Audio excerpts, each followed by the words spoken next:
Welcome, everybody, to Taste Different Gaming News. What's in the news today? Nintendo Switch and its confusions. Hey, Pat, what's a pirate's favorite refresh rate? VRR. All right, dad jokes out of the way. Nintendo finally clears up Switch 2 VRR confusion, confirming the console supports VRR in handheld mode only. So you got to have the VRR in your hands. So support for VRR in TV mode wasn't entirely ruled out, though. One of the hot new Nintendo Switch 2 features touted in the Nintendo Switch 2 Direct was variable refresh rate, VRR. However, Nintendo didn't make it entirely clear if VRR would be available on both handheld and TV mode. The developer removed mention of it working on TVs from its website last month. In a comment to Nintendo Life, it's like Boy's Life, but just with Bowser, a Nintendo representative said Nintendo Switch 2 supports VRR in handheld mode only. The incorrect information was initially published on Nintendo Switch 2 website, and we apologize for the error. The website followed up with Nintendo to ask if the mode could be coming for docked play down the line. But it was met with, we have nothing to announce on this topic, typical political crap.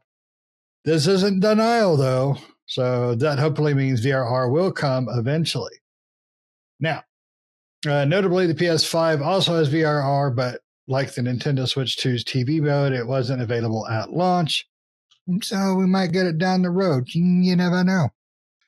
So let's go to the tech guys here because I don't get tech stuff. I know what VRR does.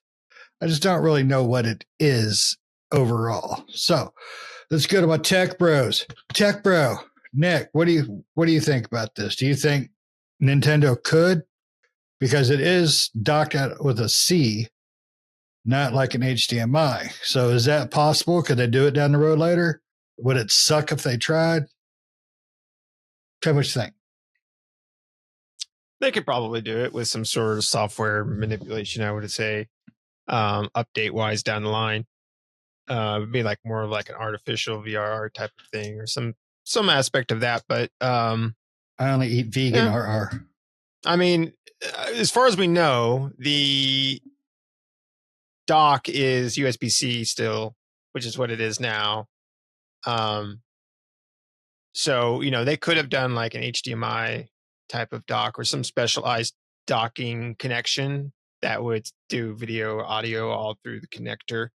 VRR is just variable refresh rate. It basically synchronizes the frame rate of a game with the monitor's refresh rate, right? So that way the refresh rates stay in sync, right? Not the band or the boy group, but your resolution, your rate. Something like, there's a lot of alliterations of trying to keep or variations out there of trying to keep your game and your monitor in sync, because you don't want them to be out of sync or you get like screen tearing and various things like that happens on the screen. So there's lots of different stuff out there. You've seen like probably VSync, right? And various other technologies out there. VRR is just a much better, I think it's more hardware based, right, than software type of doing that type of functionality. So it's just a better version or the best version of syncing that refresh rate. So yeah, I mean, it's weird that would only be in, I guess I understand why it would be only in handheld mode, but hopefully they'll be able to do it in TV mode because that would be nice. VRR is really nice to have, for any VRR enabled monitors or VRR enabled televisions.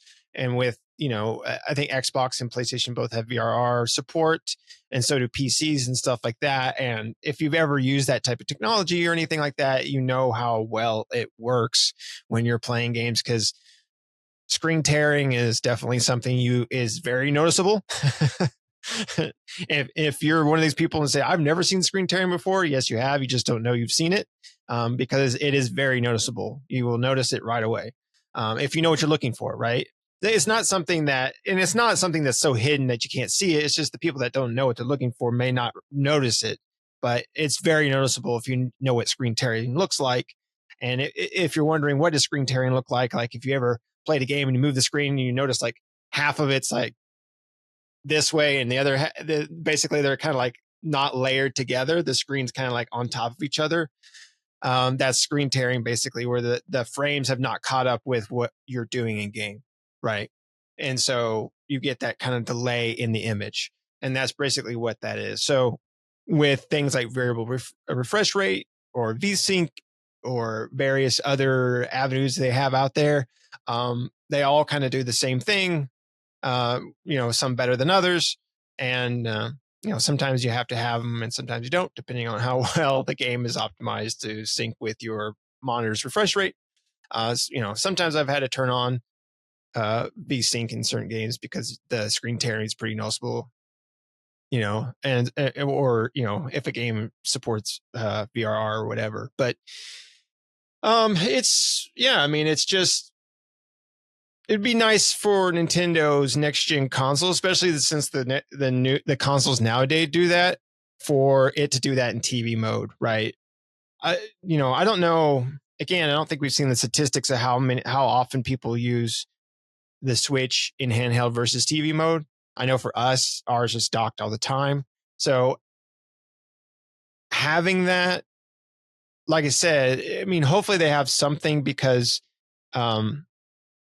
screen tearing is very noticeable, and it sucks when a game does screen tearing. It's annoying to watch. So, I don't know. They could probably get something working down the line to eliminate or to, uh, get that going, right? I would imagine. So I don't know. What do you think, Pat? Yeah, I hope this isn't a hardware limitation, right? I hope they didn't try to like pull one over and throw like HDMI 1.4 in there or something, so we wouldn't know 2.0 in there instead of 2.1. Like 1.4 VRR wasn't supported at all. I don't think 2.0 had VR, did it? It did, but I think it like capped at like the 60 hertz. Oh, okay. I don't think it even went up to the 120 hertz. I think it did, but there was probably some. I remember being problematic, at the 120 hertz. So who knows why they had to come out and say that. And to me, VRR in the handheld mode almost doesn't make sense, because you don't have hardware variabilities that you have to account for. I mean, I guess you could always just lock it to the built-in hardware. So to me, that's an odd choice, but I don't know whether they plan on offering different models like they had the OLED and things like that, and they don't have to worry about it for future-proofing the device. So, I don't know. Maybe that's what they're planning on. But to me, I'm like, you have all the hardware and you control the hardware. You don't really need that. You could just lock the game into only being able to push at that frame rate, right?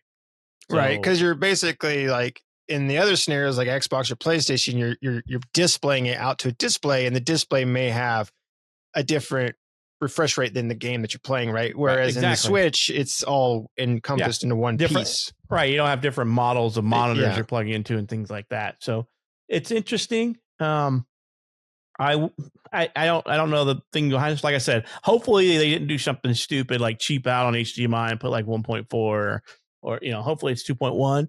But I mean, we'll see, right? It'll get tore down once it gets released and things like that. So it's an odd choice to me, but at the same time, there's a lot of confusion going around where people are claiming that you can't have VRR over USB-C, but that's not true, right? I mean, the Steam Deck is over USB-C, so is the other handhelds like the ROG and things like that, and they're USB-C and they do VRR dock. So, and that's over USB-C. So I don't know where that whole thing's coming from that I keep reading out there, but the people just don't think things through. There is ways to push that over USB-C to HDMI. So I don't know where they're going with this. I hope it's just a software thing that they need to iron out. And then once they do, they'll just push it out as a patch. But if it's a hardware limitation because they cheaped out on the hardware, then there ain't no matter what you're going to do to make it work. It just ain't going to be a thing, right? I'm surprised they haven't put out the hardware specifications for the Switch 2, have they? I don't think they gave the internals, a lot of the internals. I'm surprised they haven't done that with less than a month away from release. And we still don't know what the ports and various things like that are on the dock and the Switch and stuff, and what's inside of it. Right. Yeah. I mean, I'm looking at the official site, and there's really not much to speak of on it. Right. Yeah. Their reviews are all around what games you can play, sizes of the thing, which, I'm like, and the weight and things like that, physicality, and then like Joy-Con information. I'm like, I want to know details on the memory, the GPU, all that stuff. Because all I saw was that it's a custom Tegra T239. I'm like, well, I want storage on it's 256. Yeah, we got all that. But yeah, so when you look at the ports, it's just like the port for the game cartridge, 2 USB-C ports, a 3.5 millimeter headphone jack. Thank God. Yeah, it says the USB-C port on the bottom is purely for charging only and connecting to the dock. And then a slot for the micro SD storage. So, I don't know. It has buttons. You forgot that. It has buttons. Yeah. It also has a lower battery life, we read, than the other one. I mean, there's just some information that would like to have, but we don't. But it'll get tore down. Somebody will, Digital Foundry or one of these guys will tear it to pieces when it comes out and give us all the nitty gritty details of it. So, but yeah, I strap on. I just hope it's not a hardware limitation that they built into it. It's just maybe some software that they haven't really finished ironing out. Well, the Switch is basically a limited hardware thing anyways. It's form factored hardware. You only fit, you just have to deal with the form factor that you got. Yeah. So you're not going to expect anything close to a console or a PC from this thing. I mean, you look at the ROG and the Steam Deck. So, I would expect something like that, to be able to do something like VRR and things like, if the Steam Deck and the ROG and all these other ones that are out there, the Lenovo one, the Legion, I think is what they call it. Yeah. All of those can do this, then they're in the same form factor problem. Why can't the Switch do it? But, we'll see what Nintendo, if Nintendo just, I don't know. Like I said, I hope it's a software problem or a firmware problem and not necessarily a hardware limitation for them. But I didn't buy one. We'll have to just rely on what Nick tells us when he unboxes his. And that's what I was going to ask, Nick. So after this lump of knowledge pushed its way out of Nintendo's cheeks, are you going to keep your pre-order? Yeah.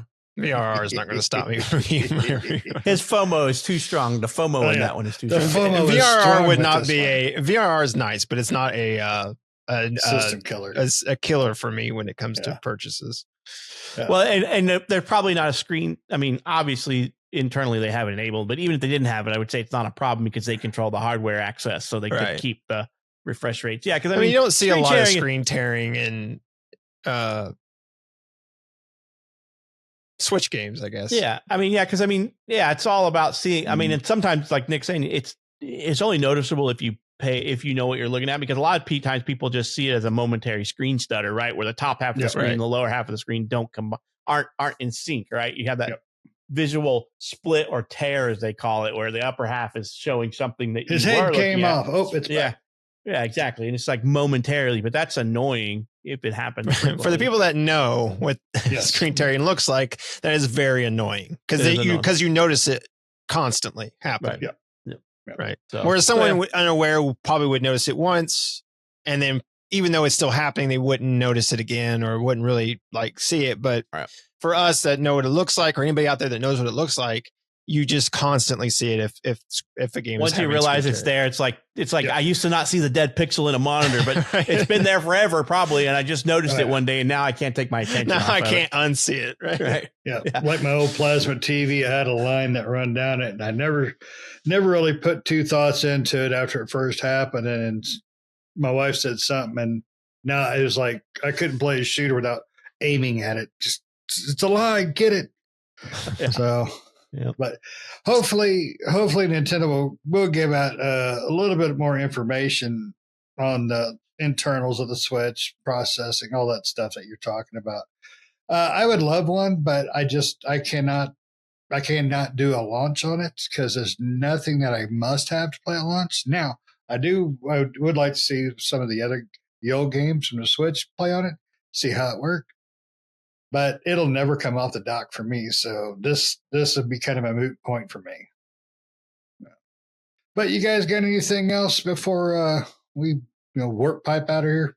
Nope, it's not going to kill the Switch for anybody that's already wanting one and getting one, obviously, right? Oh, I canceled my pre-order. I can't no VRR for my TV. Well, I got a we're still thinking about you email from Nintendo on my because I signed up for the pre-orders right when they announced it. Yeah.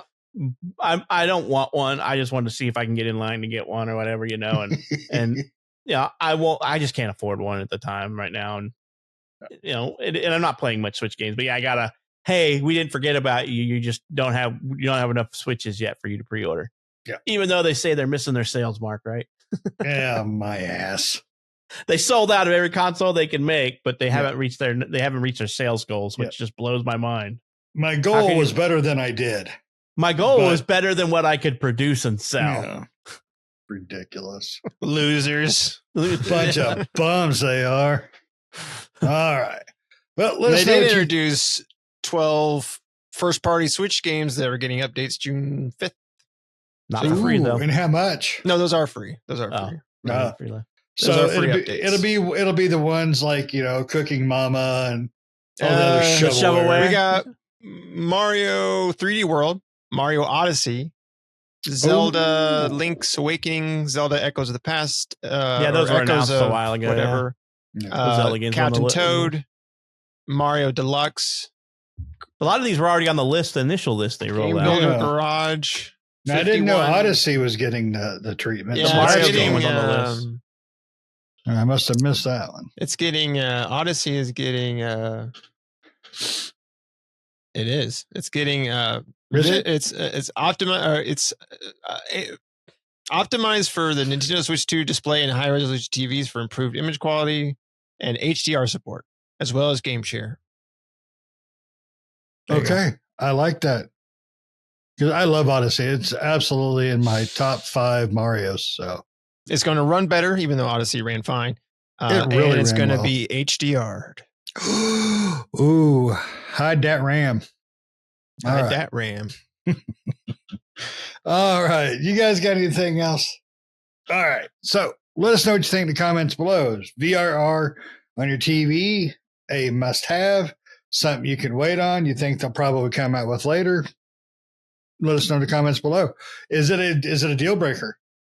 You just can't handle it. You're gonna trade it in for a $800 PlayStation 5 because they're gonna go up in price too. So let us know in the comments below. Don't forget to hit the like, notifications, the subscription button, all those good things to help you keep up to date with us playing video games. We'll see you next time. See ya.